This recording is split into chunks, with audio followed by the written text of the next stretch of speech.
Bonjour à tous, c'est un JT un peu spécial que nous vous proposons aujourd'hui. Nous sommes en compagnie de Pierre Taylor, rédacteur en chef à la rédaction d'AutoPlus, qui va nous éclairer sur les nouveaux éléments de l'affaire Renault.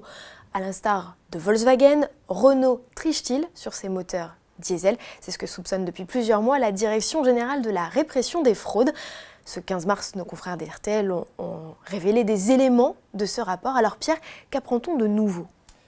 Eh bien, manifestement, de ce qu'on a pu glaner comme info, c'est un rapport qui est vraiment à charge. Pour la première fois, il semblerait que tout est extrêmement étayé et qu'il y a une démonstration assez nette, assez claire de ce que Renault a mis en place pour manipuler les tests. C'est-à-dire que d'un côté, il y aurait un logiciel qui est paramétré pour que, durant le test d'homologation, donc déjà de reconnaître le test d'homologation, adapter la voiture à ce test d'homologation, c'est-à-dire on va faire fonctionner à fond tout ce qui est les éléments de dépollution. Et à l'inverse, curieusement, il constate que lorsque la voiture se retrouve dans la vraie vie, tout d'un coup, ces dispositifs anti-pollution sont inertés. Ou alors fonctionne une vanne EGR qu'on va ouvrir qu'à 10%. Voilà. Donc, ça semble corroborer des choses que nous, on a pu constater sur des voitures. On a fait des tests en soufflerie sur certaines voitures. Maintenant, ce rapport semble aller plus loin en avançant l'idée que ça n'est pas complètement fortuit. En tous les cas, il y a beaucoup d'éléments qui permettent d'envisager qu'il y a quand même un peu tromperie sur la marchandise. Mais alors pourquoi Renault fait ça, Pierre ? Alors pourquoi Renault fait ça ? D'une part, c'est l'occasion de mettre sur une voiture des dispositifs qui ne vont pas coûter trop cher. Donc là, le choix industriel qui a été fait, c'est de mettre ce qu'on appelle une vanne EGR, ou sur les modèles Euro 6 plus récents, une vanne EGR qu'on va accoupler avec un piège à NOx. Donc c'est un peu comme un sac d'aspirateur, je schématise très grossièrement, qui va nous capter les NOx, et puis régulièrement, on va envoyer des postes injection de gazole pour faire monter la température, détruire tout ça et le recycler dans quelque chose qui est inoffensif. Le problème, c'est quand vous faites ça, d'abord vous faites fonctionner le système, donc il faut qu'il soit fiable. Deux, quand vous faites ça, vous faites des postes injection de gasoil, donc vous consommez plus de gasoil. Et par ailleurs, c'est toute une entreprise après de gestion des choses, parce que ça peut, si on ouvre trop la vanne EGR, tout d'un coup la voiture va être beaucoup moins agréable à conduire. Elle a moins de perf, moins de brio, moins d'agrément. Donc il y a un tas de phénomènes qui font que quand on veut faire fonctionner ces dispositifs à fond, et qu'on n'a pas investi sur des dispositifs de qualité, donc bien dimensionnés, suffisamment costauds, etc., on prend des précautions. On se dit, on va les faire fonctionner pour passer le test. Ça, c'est une théorie. Voilà, là, ça va s'en sortir. Et puis après, dans le reste du temps, moins ils fonctionnent, mieux on se porte. Donc, je fais des économies de fiabilité, moins je risque de faire du SAV. On sait que ce sont des choses très fragiles sur les voitures aujourd'hui. Deuxième chose, je l'ai dit, si je veux l'utiliser à fond, je vais perdre du rendement. Si je perds du rendement, je vais perdre de la consommation. Alors, pas dans le temps de l'homologation, je peux le faire.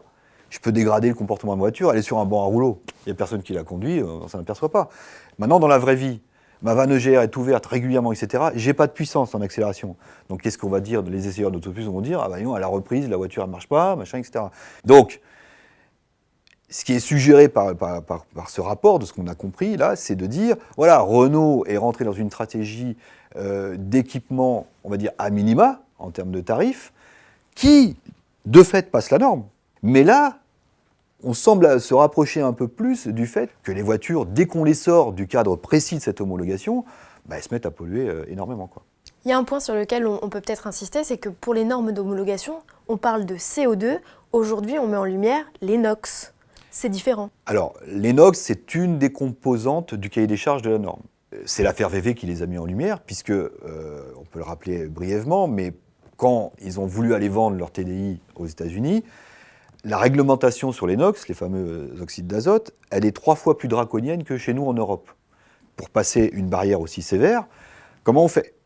Donc là, il a été démontré qu'ils ont mis un logiciel en place tricheur, qui, un peu ce qui est reproché à Renault aujourd'hui, quand je suis sur l'homologation impeccable, je mets toutes mes ressources à fond, mais si jamais je mets cette même voiture à ce moment T, je la mets sur la route, la voiture, elle hoquette, elle ne marche pas, elle n'a pas d'accélération, elle n'a pas de puissance, c'est une catastrophe. Donc le client va dire, mais j'en veux pas de cette voiture.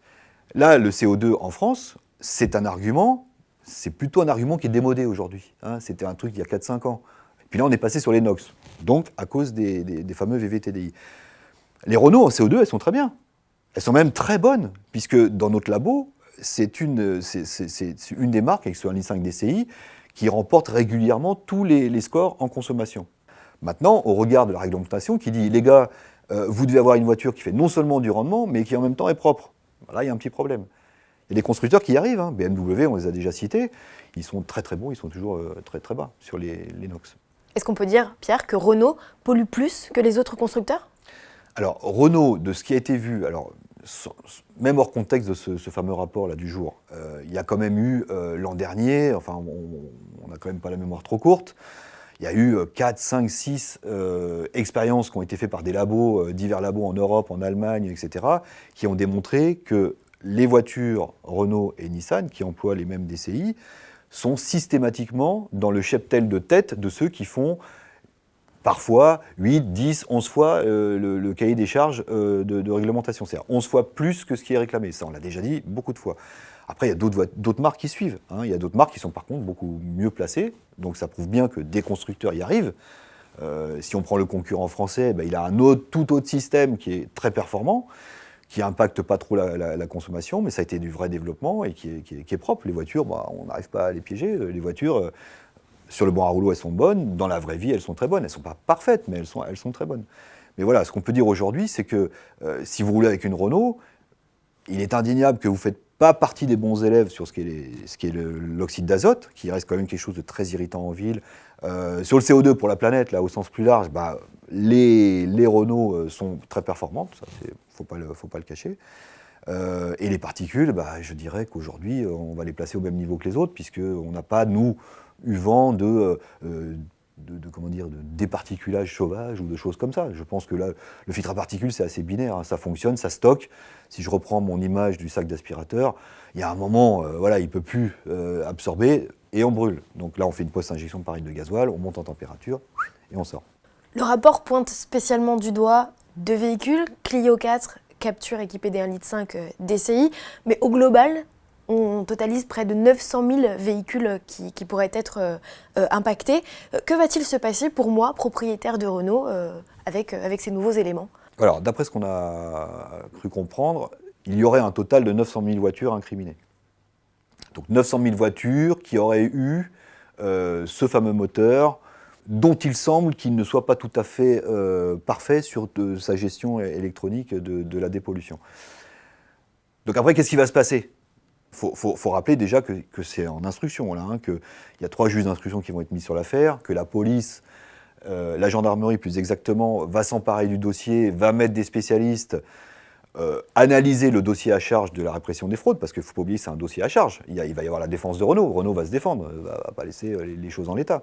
À la fin, est-ce que c'est dans 6 mois ? Est-ce que c'est dans 1 an ? Est-ce que c'est dans 1 an et demi, 2 ans ? Je ne sais pas. Il y aura une décision de prise. Donc, est-ce qu'on va le faire à l'américaine ? On va dire, bon voilà, en imaginant qu'effectivement, il est démontré qu'il y a une manipulation sur les logiciels qui va entraîner une pollution au jour le jour, puisque les dispositifs sont inertés, il se passe quoi, là ? Si je suis aux États-Unis, on va dire à la marque, on va dire, voilà, c'est pas compliqué, hein. Vous dites à vos clients, vous leur proposez de les mettre à niveau, si c'est possible, ou vous rachetez leur voiture. Bon, je vous laisse imaginer, 900 000 voitures. Aux États-Unis, il s'agit de 500 000 voitures quand même, hein. Ils en ont racheté à peu près les 3 quarts. Il faut imaginer ce que ça coûte, hein, à une entreprise. Donc on n'en est pas là. Il n'y a pas eu de décision de prise, mais bon, ça peut tourner à ça. Il y a un potentiel d'amende assez colossal, puisque si la répression des fraudes réussit à valider ce qu'elle avance, Renault peut être taxé à hauteur de 10% de la moyenne de son chiffre d'affaires sur les 3 dernières années. Donc la moyenne, grosso modo, c'est 35 à 40 milliards, 35 milliards de mémoire. 10% d'amende, maxi, hein, c'est la fenêtre haute, 3,5 milliards d'euros. Voilà, je pense qu'on s'en passe dans une entreprise, ce genre de choses. Que dit Renault aujourd'hui, Pierre, sa ligne de défense ? Sa ligne de défense, elle est assez régulière, hein. Ils nous disent dans ce communiqué, nous, on a respecté le cahier des charges de l'homologation. C'est vrai, c'est indéniable. La voiture, à l'homologation, elle fait parfaitement son job. Après, c'est une autre question. Et il précise en disant, voilà, le groupe Renault rappelle qu'aucun de ses services n'a enfreint les règles européennes ou nationales relative à l'homologation des véhicules. Les véhicules Renault ne sont pas équipés de logiciels de fraude au dispositif de dépollution. Voilà. Donc là, la balle est dans le camp de la DGCCRF qui avance des choses qui sont quand même extrêmement saignantes. Renault va bien évidemment se défendre. La gendarmerie, les services spécialisés de la gendarmerie vont enquêter. Il y a 3 juges d'instruction sur l'affaire. Donc je pense que ça va brasser un petit peu, ça va prendre un peu de temps. Mais voilà, on verra ce qui va en sortir. Merci beaucoup, Pierre Teller. Voilà.